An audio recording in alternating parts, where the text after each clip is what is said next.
चाहिँ मेरो 15 वर्ष पुरानो बाइक है। यसको पनि म तपाईँहरूलाई वाक अराउन्ड भिडियो जस्तो बनाउँछु ल। अब यसमा मैले चेन्ज गरेको भनेको खासै केही चेन्ज गरेको छैन। अहिलेसम्म इन्ट्याक्ट नै छ कम्पनीकै उसमा होइन।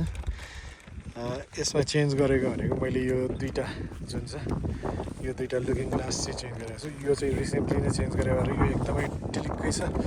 यो चाहिँ अलिक पुरानो भइसकेको छ, पुरानो भएको भएर। अनि अहिलेसम्म मेरो यो बाइक कुदेको भनेको चाहिँ जम्मा 28,836 है। 15 वर्षमा जम्मा यति कुदेको छ। एकदम फ्रेस एन्ड कन्डिसन छ है यो बाइक। अनि त्यसपछि नम्बर पनि दामी छ 71 17। अनि त्यसपछि यसको मैले फेरेको भनेको यो जुन चाहिँ यो ब्याक लाइटको कभर एकचोटि कहाँ जाँदाखेरि मैले यसो पछाडि सारेको पट्याक्कै भयो, त्यो फुटिदिएको होइन। अनि त्यसपछि मैले यस्तो देखिन्छ ल मेरो बाइक।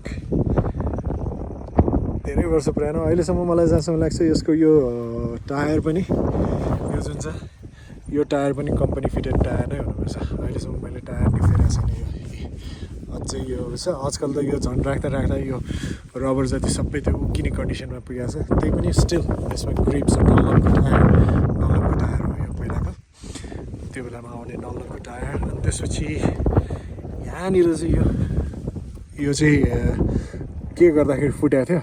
अनि त्यसपछि अस्ति मैले आफैले नै है फेरि प्लास्टिक वेल्डिङ आफैले नै गरेर अनि त्यसपछि यसलाई जोडेको छु है। यो टकटुक्क भएको छ कि होइन नत्र।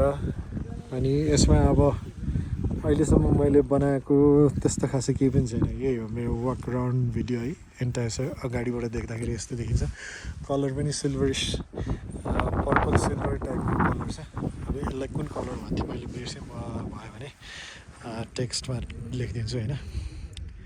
यसको पावर भनेको जम्मा 11 हर्स पावर छ कि जस्तो लाग्छ है मलाई होइन। अनि त्यसपछि टर्क चाहिँ 10.6 न्युटन मिटरको टर्क छ। अनि 123 सीसीको बाइक हो यो। अझ पनि यो कम्पनीकै पेन्ट हो है। यहाँनिर अलिअलि खिया लागेको छ। यो सबै कम्पनी पेन्ट हो। अहिलेसम्म पेन्ट पनि गर्नु परेको छैन यसमा। एकदमै राम्रो कन्डिसनमा बसेको बाइक हो किनभने चलाएकै छैन। अनि कहाँबाट अवस्था अरू बाइक चलाइयो अरू बेलामा, तर यो चाहिँ चलाइएको थिएन है।